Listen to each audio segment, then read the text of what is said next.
Je commence ici ma deuxième vidéo sur le résumé de L'étranger de Camus. Alors dans une première vidéo, j'avais raconté les 3 premiers chapitres, notamment comment Meursault allait à l'enterrement de sa mère, perdait sa mère et allait à l'enterrement de sa mère, comment Meursault n'avait pas l'air de ressentir beaucoup de choses, comment il n'avait pas l'air de chercher le contact avec d'autres personnes, et puis comment il racontait aussi des petits actes du quotidien assez insignifiants.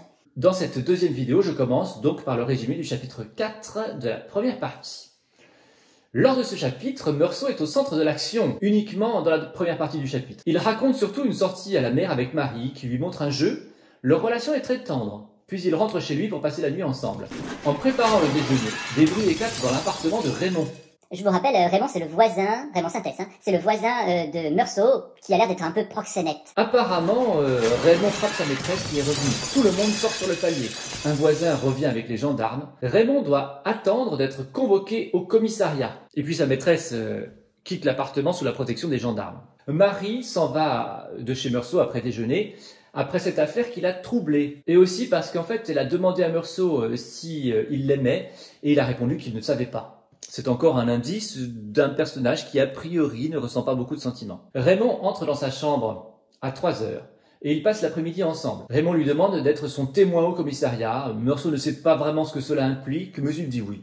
La troisième partie de ce chapitre est liée au deuxième voisin, Salamano, c'est le voisin au chien. Et justement, il a perdu son chien, qu'il passait son temps à injurier. Ce chien s'est enfui. Meursault le rassure avec une histoire de fourrière où le chien pourrait se trouver. Le soir, quand il se couche, il entend le vieux pleurer parce que son chien lui manque. Dans le 5e chapitre, nous avons affaire à un chapitre en 4 parties. Dans la première partie, Meursault est au travail. Raymond lui téléphone pour l'inviter chez un de ses amis. Meursault viendra avec Marie. Il veut aussi lui demander de surveiller leur immeuble car des Arabes l'ont suivi toute la journée. Ont suivi Raymond, pas Meursault. Le patron de Meursault lui fait part d'un projet à Paris et lui propose d'y aller. Meursault lui dit qu'il n'est pas très intéressé. Son patron n'est pas content. Dans une deuxième partie, Meursault voit Marie. Elle lui demande s'il veut se marier avec elle. Il veut bien, mais il ne semble pas plus intéressé que cela. Elle a affaire, et il oublie de lui demander pourquoi, il s'en repent après, donc il dîne tout seul chez Céleste.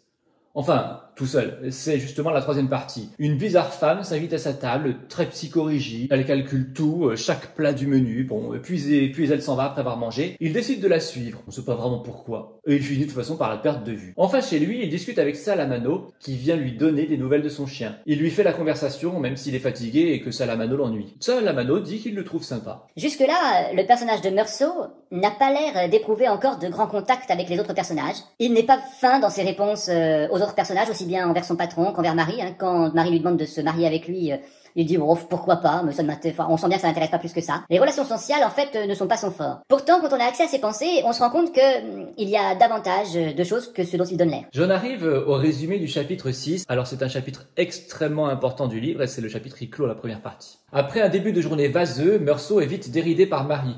Ils partent avec Raymond prendre l'autobus. Vous vous souvenez qu'il a été invité avec Marie chez un ami de Raymond. En route, ils aperçoivent la bande d'Arabes qui surveille Raymond. Pourtant, la veille, ils sont allés au commissariat. Et grâce à l'aide de Meursault, Raymond s'en est bien tiré. Pour lui, l'affaire est donc close. Meursault raconte ensuite le chemin jusqu'à chez Masson, l'ami de Raymond. Marie semble plaire à Raymond. Meursault raconte 2 petits gestes, signe qu'il s'intéresse à elle. Une fois arrivé, après la courte description de la maison de Masson, Meursault va se baigner avec Marie. C'est un moment de complicité qui se prolonge sur la plage où il s'endort, puis à nouveau dans l'eau. Ils mangent tôt, le repas est bon et ils boivent beaucoup. Ensuite, les femmes restent pour la vaisselle et les hommes partent se promener sur la plage. Ils discutent durant cette promenade. Raymond et Masson se connaissent depuis longtemps.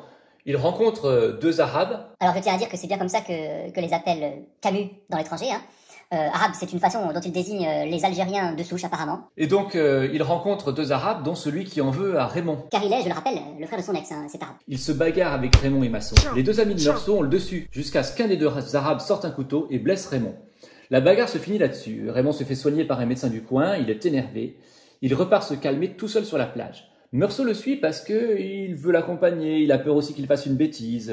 Tout au bout de la plage, les 2 Arabes sont encore là, mais ils ne font pas mine de les attaquer. Raymond, qui a un revolver, souhaite descendre son adversaire. Meursault lui explique que ce n'est pas correct, qu'il faut faire autrement. Pour cela, Meursault consent à lui prêter son revolver afin de ne pas faire de bêtises lui-même. Et Meursault tirera seulement si un Arabe sort un couteau. Les Arabes sont bons. Raymond et Meursault rentrent au cabanon. Mais Meursault est très chaud, et Madame Masson pleure encore, cela le gêne. Il repart chercher de la fraîcheur sur la plage où il ne la trouve pas. Après avoir marché, il parvient à nouveau à l'endroit qu'ils ont visité plus tôt avec Raymond, où il retrouve un des deux Arabes qui est revenu, celui qui a le couteau. Ce dernier sort son couteau. Meursault, accablé de chaleur, dans le texte, on comprend que c'est la principale cause de son geste, la chaleur, la lumière qui l'aveugle, notamment quand l'Arabe sort le couteau et que ça étincelle dans ses yeux.